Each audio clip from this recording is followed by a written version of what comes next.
तो दरअसल राजस्थान में हुआ क्या है। आज मुख्यमंत्री अशोक गहलोत की सरकार बच गई है क्योंकि एमएलएज की मीटिंग बुला करके 100 से ज्यादा विधायक कांग्रेस ने दिखा दिए हैं। ठीक 24 घंटे के अंदर सचिन पायलट जो उप मुख्यमंत्री हैं, प्रदेश अध्यक्ष हैं, उनके खेमे की तरफ से यह दावा किया गया था कि उनके साथ 30 विधायक हैं। दोनों में तनातनी की कहानी पुरानी है, तो लग रहा था कि अगर विधायक हैं इनके पास 30 तो अशोक गहलोत की सरकार का बचना मुश्किल हो जाएगा।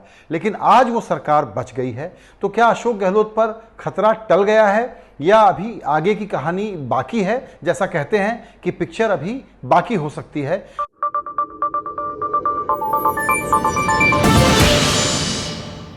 आज की जीत के बाद भी कांग्रेस के लिए, चूंकि सचिन पायलट के लोग और वो खुद नहीं गए मीटिंग में, तो ये रिस्क तो है ही कि उनके नंबर कम हो गए हैं। 100 प्लस हैं 200 की असेंबली में, लेकिन 100 से नीचे हो गए तो क्या होगा? ये रिस्क नहीं उठाने के लिए इन सारे विधायकों को जुटा करके मुख्यमंत्री समेत, जैसा कि होता है, एक होटल में पहुंच करके इन्होंने डेरा डाल दिया है। तो हम सब जब कोरोना और चाइना की सुर्खियों तले दबे हुए थे, तो दरअसल हुआ क्या राजस्थान में? कहानी शुरू होती है राज्यसभा के चुनाव से, जिसमें बीजेपी ने कुछ एमएलएज को तोड़ने की कोशिश की, ऐसा आरोप लगाया अशोक गहलोत ने। लेकिन उन्होंने अपने साथ 123 विधायक दिखा दिए। कांग्रेस के पास खुद के 107 हैं और कुछ निर्दलीयों का समर्थन उनको हासिल है। इसलिए कोशिश ये थी कि इस सरकार को गिराने के लिए अलग अलग लोग जुगाड़ कर रहे थे। सचिन पायलट का खेल सिंपल था। जब से ये सरकार बनी है, उनकी पोजीशन ये है कि मुख्यमंत्री पद पर उनकी दावेदारी है।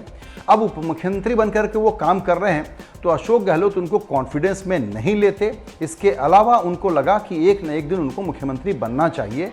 तो ये कोशिशें और ये चर्चा और ये मतभेद लगातार सामने आते रहे।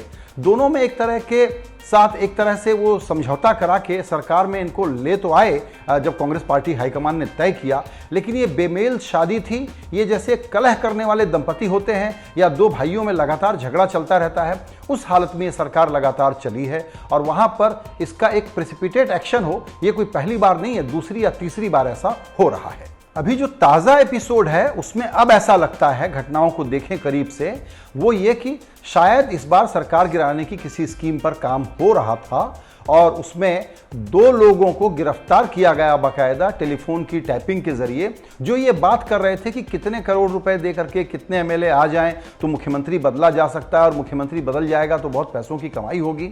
तो अशोक गहलोत ने रिस्क लेकर के एक प्रीएम्प्टिव मूव किया और वो ये कि बाकायदा पुलिस में एक मामला दर्ज करने को कहा।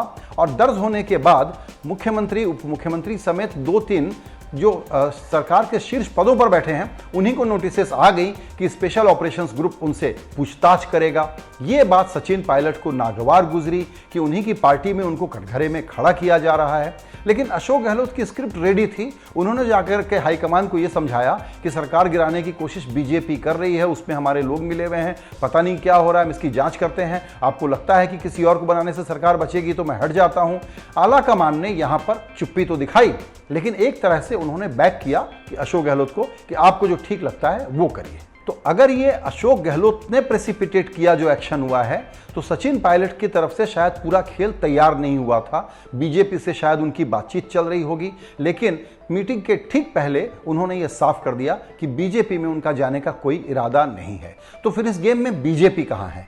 शायद बीजेपी को मध्य प्रदेश की तरह से यहां की स्क्रिप्ट बिल्कुल क्लियर नहीं दिख रही थी।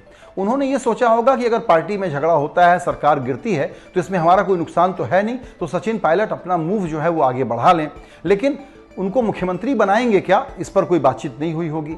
इसके पहले हो सकता है कि सचिन पायलट के साथ कोई बातचीत करके उनको प्रलोभन देने की कोशिश की गई हो, लेकिन बात बनी ना हो।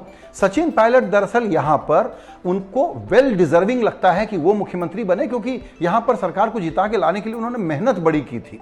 लेकिन तब विधायक अशोक गहलोत के साथ थे।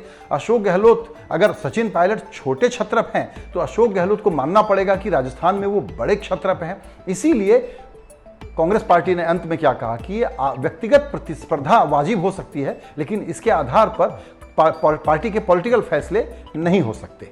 जो कांग्रेस वैसिलेट करने के लिए, अनिर्णय के लिए जानी जाती है, वहां चूंकि अशोक गहलोत को क्लैरिटी दे दी गई होगी कि आपके पास नंबर हैं तो आप अपना उसको प्रूव कर लीजिए और सचिन को हैंडल कर लीजिए।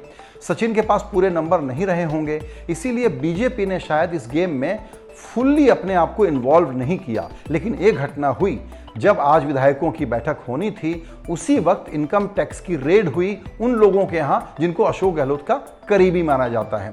इनकम टैक्स का इस्तेमाल और दूसरी एजेंसियों का इस्तेमाल कांग्रेस पार्टी ने जाहिर है कि यही कहा है कि पॉलिटिकल कारणों से आप हमारे लोगों को डराने के लिए कर रहे हैं, लेकिन तब भी इनके पास नंबर इस वक्त बने हुए हैं। लेकिन अब चूंकि मेजॉरिटी थिन हो गई है, ऐसे में अपनी पार्टी की सरकार को बचाना अशोक गहलोत के लिए बड़ी चुनौती होगी। सचिन पायलट के लिए अब ये दोराहे वाला खेल है, क्या वो पार्टी में वापस जाकर के बात करें, क्योंकि कांग्रेस पार्टी ने कहा है कि सोनिया गांधी की तरफ से हम मैसेज दे रहे हैं कि आइए हमसे बात कर लीजिए, प्रॉब्लम को रिजॉल्व करते हैं। उन्होंने कह दिया कि वो बीजेपी में नहीं जाएंगे। तो अटकल ये है कि क्या कोई क्षेत्रीय दल बनेगा, क्या वो किसी क्षेत्रीय पार्टी के साथ राजस्थान की राजनीति की एक नई शुरुआत करेंगे, लेकिन ये एक लॉन्ग हॉल होगा उनके लिए। तो अगर यहां से उप मुख्यमंत्री पद छोड़ करके वो जाते हैं तो उनका पॉलिटिकल ऑब्जेक्टिव इमीडिएट टर्म पे क्या है, लॉन्ग टर्म पे क्या है, इसको अभी भी समझने में थोड़ा हमको वक्त लगेगा। आखिरी सवाल, बीजेपी इस गेम को खुल करके क्यों नहीं खेल रही है? शायद एक कारण यह है कि बीजेपी को लगता है कि राजस्थान का खेल अभी पका नहीं है, जिस तरह से मध्य प्रदेश का पक गया था और वहां के नंबर भी उनका साथ दे रहे थे। राजस्थान के नंबर उतने आसान नहीं हैं और बाय द वे महाराष्ट्र के नंबर तो और भी डिफिकल्ट हैं। लेकिन महाराष्ट्र की सरकार गिरे, राजस्थान की सरकार गिरे, ये बीजेपी का अल्टीमेट प्लान तो हो सकता है। राजस्थान में दिक्कत यह है कि अगर सचिन पायलट को वहां रोल नहीं मिलता तो सचिन पायलट जाएंगे क्यों? और बीजेपी किसी नए आदमी को मुख्यमंत्री तो बनाती नहीं है, अभी तक का रिकॉर्ड नहीं रहा है। और बीजेपी के लिए जहां पर वसुंधरा राजे बैठी हैं, जहां पर गजेंद्र सिंह शेखावत को बिल्ड किया जा रहा है, वहां पर किसी नए आदमी को ला करके आप एक्सेप्ट करा दें क्योंकि कांग्रेस को हम एक सरकार राज्य से हटा रहे हैं, तो इतना शॉर्ट टर्म गेम बीजेपी में होता नहीं है। तो बीजेपी को जो बिल्कुल शतरंज की बाजी ऐसी चाहिए जिसमें वो शह और मात कर सके, अभी वो स्टेज आई नहीं है। इसीलिए नेट नेट अभी इस राजस्थान के मूवमेंट को हमको बहुत क्लोजली वॉच करना पड़ेगा। अशोक गहलोत जो जादूगर हैं और सचिन पायलट जो कि एक युवा नेता हैं, लेकिन दोनों की ऊर्जा बराबर है।